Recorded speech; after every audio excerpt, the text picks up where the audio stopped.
మన ప్రభువును రక్షకుడైన యేసుక్రీస్తు ప్రశస్తమైన నామంలో మీ అందరికీ వందనాలు తెలియచేస్తూ ఉన్నాను.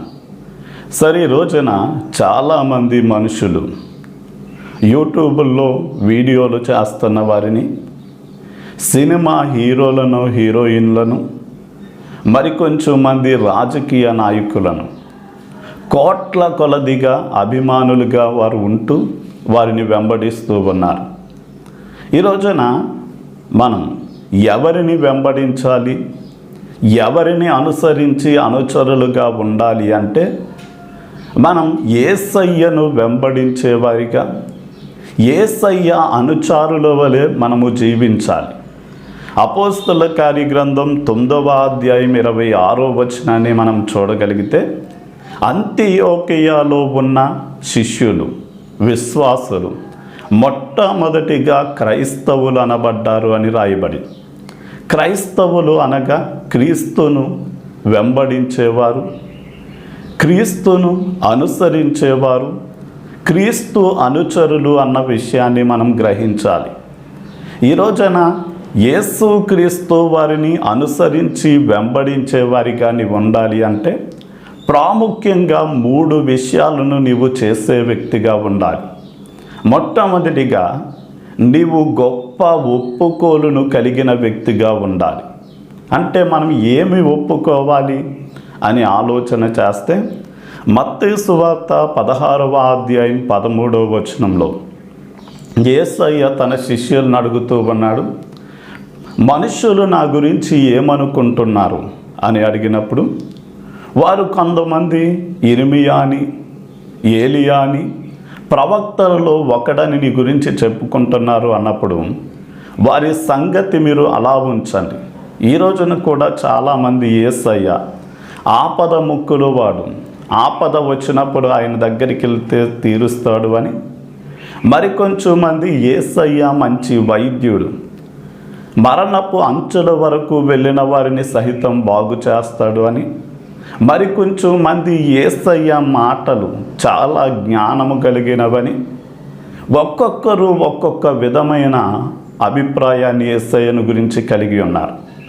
కానీ యేసయ్య మనుషుల అభిప్రాయాన్ని బట్టి సంతోషించలేదు, కానీ ఆయనను వెంబడిస్తున్న వారిని అడిగాడు, నేను ఎవరని మీరు అనుకుంటున్నారు అన్నప్పుడు పేతురు మిగిలిన అపోస్తలులందరి పక్షంగా నిలబడి, నీవు సజీవుడవైన దేవుని కుమారుడవైన క్రీస్తువు అన్నాడు. అంటే సజీవుడైన దేవుడు ఒక్కడే, ఆయనకు ఏకైక కుమారుడు కూడా ఒక్కడే, ఆయన క్రీస్తు అంటే అభిషేకించబడి పంపబడినటువంటి రాజు అయి ఉన్నాడు.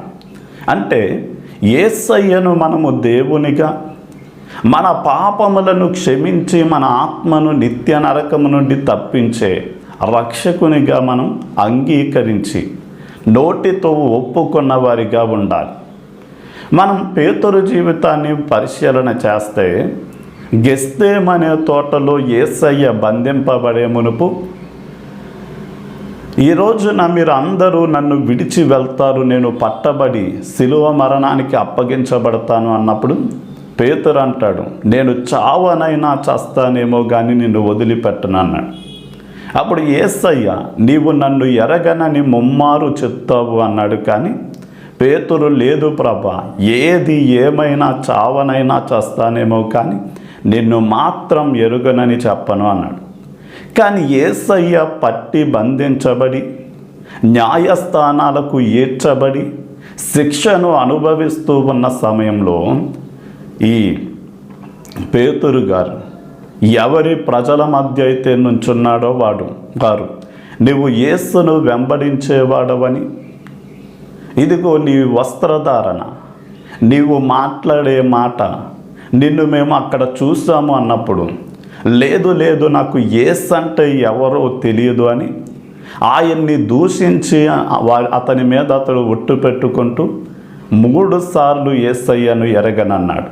కానీ అదే పేతురు తాను చేసిన ఆ తప్పిదాన్ని బట్టి పశ్చాత్తాపముతో కుమిలిపోయి అదే నోటితో 3 సార్లు యేసయ్యను అందరికంటే అధికంగా నిన్ను ప్రేమిస్తున్నాను అని యోహాను సువార్త 21వ అధ్యాయం 15 నుండి చదివితే, ముమ్మారు బొంకిన పేతురే ముమ్మారు ఒప్పుకున్నాడు, నేను నిన్ను ప్రేమిస్తున్నాను అందరికంటే అధికంగా.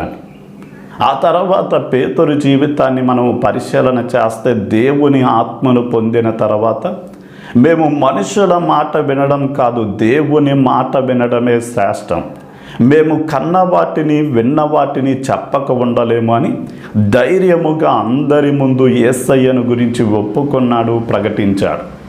ఈరోజున యేసయ్య నా పాపములను క్షమించడానికి ఆయన ఈ లోకానికి వచ్చి నా పాపము శిక్షను తన మీద వేసుకుని ఆయన మరణించి సమాధి చేయబడి తిరిగి లేచాడు అని ఆ సత్యాన్ని హృదయంలో విశ్వసించి దానిని మనము నోటితో ఒప్పుకున్నప్పుడు మాత్రమే మనము క్రైస్తవులుగా క్రీస్తును వెంబడించేవారిగా ఉండగలం. అందుకనే యేసయ్య కూడా అంటాడు, ఎవరైతే మనుషుల ఎదుట నన్ను ఒప్పుకుంటారో పరలోకమందున్న నా తండ్రి ఎదుట దేవదూతల ఎదుట నేను అతనిని ఒప్పుకుంటాను, అంగీకరిస్తాను అన్నాడు.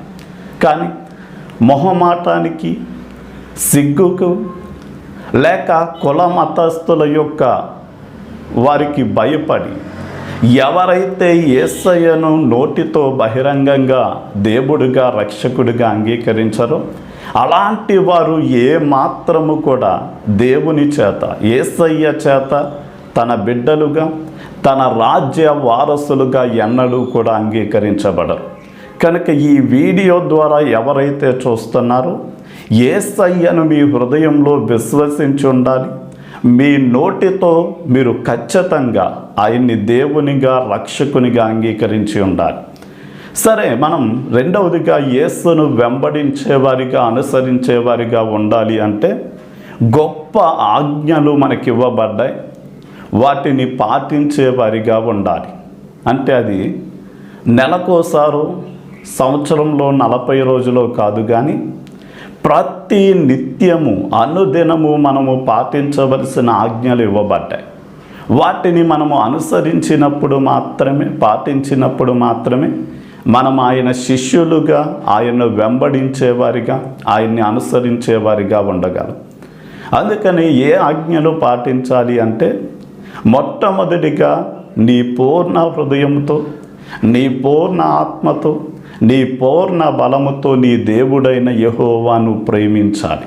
అంటే అన్నిటికంటే అధికంగా, ధనము కంటే, సుఖభోగాల కంటే, పేరు ప్రఖ్యాతుల కంటే, వస్తు వాహనాల కంటే, స్థలాలు పొలాల కంటే యేసయ్యను మాత్రమే అధికంగా ప్రేమించాలి. మనుషులందరికంటే అధికంగా ఇన్ని ప్రేమించాలి. అంటే మన కుటుంబస్తుల కంటే, బంధువులు, స్నేహితులు, ఇరుగు పొరుగు వారి కంటే, అందరికంటే అధికంగా ఆయన్ను ప్రేమించి ఆయన పట్ల సరైన విధంగా నడుచుకోవాలి. అందుకనే 10 ఆజ్ఞలలో కూడా మొట్టమొదటి 4 ఆజ్ఞలు మనము దేవునితో ఎలా నడుచుకోవాలో చెప్తున్నాయి. మిగతా విషయాలను ఆలోచన చేస్తే మనల్ని మనము ప్రేమించుకున్నట్లుగా, క్రీస్తు మనల్ని ప్రేమించినట్లుగా మనం ఇతరులను ప్రేమించాలి. అంటే మనల్ని కనిన తల్లిదండ్రులను సన్మానించాలి, వ్యభిచరించకూడదు. అది నూతన నిబంధనలో ఎవరిని మోహపు చూపులు చూడకుండా మనం జాగ్రత్త పడాలి. దొంగిలించకూడదు, అంటే ఎవరు మన సొత్తు అపహరించకూడదు అనుకుంటాం కనుక మనము ఎవరి సొత్తు అపహరించకూడదు. అందుకనే మనుషులు ఏదైతే చెయ్యాలని నీవు ఆశపడతావో ముందుగా నీవు దానిని ఇతరుల ఎడల చెయ్యాలి అని యేసయ్య చెప్పాడు. అలాగే నరహత్య చేయకూడదు అన్నాడు. నూతన నిబంధనలో ఒక వ్యక్తిని ద్వేషించడమే నరహత్యతో పోల్చబడింది. అంటే మనల్ని మనము ప్రేమించుకున్నట్లుగా, క్రీస్తు మనల్ని ప్రేమించి ప్రాణము పెట్టినట్లుగా మనము ఇతరులను ప్రేమించి వారి మీద అబద్ధ సాక్ష్యాలు చెప్పకుండా, వారిని నిందించకుండా, వారిని ద్వేషించకుండా, ఎవరితోనూ వ్యభిచరించకుండా, నరహత్య చేయకుండా సాటి మనిషితో సరైన విధంగా మనం నడుచుకోవాలి. ఇలా నడుచుకున్నప్పుడు మాత్రమే మనం క్రీస్తును వెంబడించేవారిగా అనుచరులుగా ఉండగలం. ఇక మూడవదిగా, మనము క్రీస్తు అనుచరులుగా వెంబడించేవారిగా ఉండాలి అంటే గొప్ప పనిని మనము చేసేవారిగా ఉండాలి. ఆ గొప్ప పని ఏంటి అంటే, యేసయ్య ఈ లోకంలో ఉండగా ఏ పనినైతే జరిగించి అది మనము చెయ్యాలి అని వదిలిపెట్టి వెళ్ళాడు, ఆ పనిని కొనసాగించేవారిగా ఉండాలి. ఆ పని ఏంటి అంటే, మార్కు సువార్త 16వ అధ్యాయం 15-16 వచనాల ప్రకారం సర్వ సృష్టికి సువార్తను అందించాలి. మత్తయి సువార్త 28వ అధ్యాయం 18వ వచనం ప్రకారం సమస్త జనులను శిష్యులుగా చేయాలి. అంటే సర్వ సృష్టికి సువార్తను అందించడం, సమస్త జనులను శిష్యులుగా చేయడం. ఈ పని యేసయ్యను నమ్మిన ప్రతి ఒక్కరి మీద ఉంచబడిన బాధ్యత. మనం ఏం చేయాలి అంటే, దేవుని వాక్యము ప్రతి వారము దైవజనుల దగ్గర విన్న విషయాలను మన హృదయంలో భద్రపరుచుకుని మనము దానిని మన కుటుంబ సభ్యులకు, మన పిల్లలకి నేర్పించాలి. అంత మాత్రమే కాదు, మన బంధువులు, స్నేహితులు, ఇరుగు పొరుగు వారితో దేవుడు మన జీవితంలో ఏం చేశాడో, దానిని దేవుడు ఏం చెయ్యగలడు అని బైబిల్ చెప్తుందో ఆ విషయాలని ఇతరులతో పంచుకోవాలి. ఒకవేళ మీరు పంచుకోలేకపోతే మీ ఇంటిలోనే మీ సంఘ సేవకుల చేత ఒక ప్రార్థన ఏర్పాటు చేసుకుని, ఆ సేవకులు ప్రార్థన పెడతానన్న సమయానికి మీ ఇరుగు పొరుగు వారిని, బంధువులను, స్నేహితులను, మీకు తెలిసిన వారందరినీ కూడా ఆహ్వానించి అక్కడ కూర్చోబెట్టగలిగితే దైవజనుల ముఖాంతరంలోని దేవుడు వారితో మాట్లాడతాడు. వారితో మాట్లాడినప్పుడు వారు ఆ మాటలకు విధేయత చూపితే వారు రక్షించబడతారు.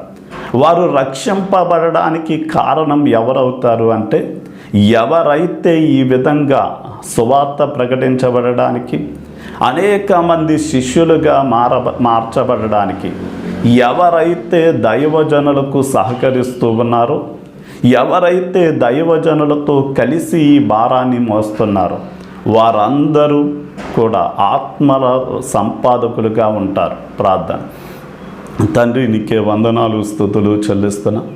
ఎవరైతే ఈ మాటలు వింటూ ఉన్నారు నాయన, వారు నిన్ను వెంబడించేవారిగా, నీ శిష్యులుగా లేక నీ అనుచరులుగా ఉండాలి అంటే నాయన, నీవు గొప్ప ఒప్పుకోలును కలిగిన వారిగా, అంటే వారి హృదయమందు విశ్వసించి నోటితో నిన్ను దేవుడిగా, రక్షకుడిగా అంగీకరించాలి అని నాయన, అదే సమయమందు నీవిచ్చిన ఆజ్ఞలు ప్రతి దినము పాటించాలి అని, అంత మాత్రమే కాదు, నీవు అప్పగించినటువంటి పని నాయన సువార్త ప్రకటించడం, అనేక మందిని శిష్యులుగా మార్చడం, నాయన ఆ పనిని కొనసాగించాలి అని నాయన మీరు సెలవిచ్చిన విధానాన్ని బట్టి మిమ్మల్ని స్తుతిస్తూ ఉన్నా.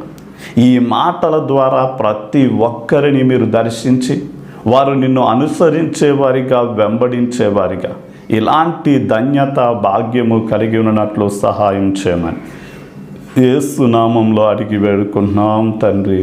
ఆమేన్.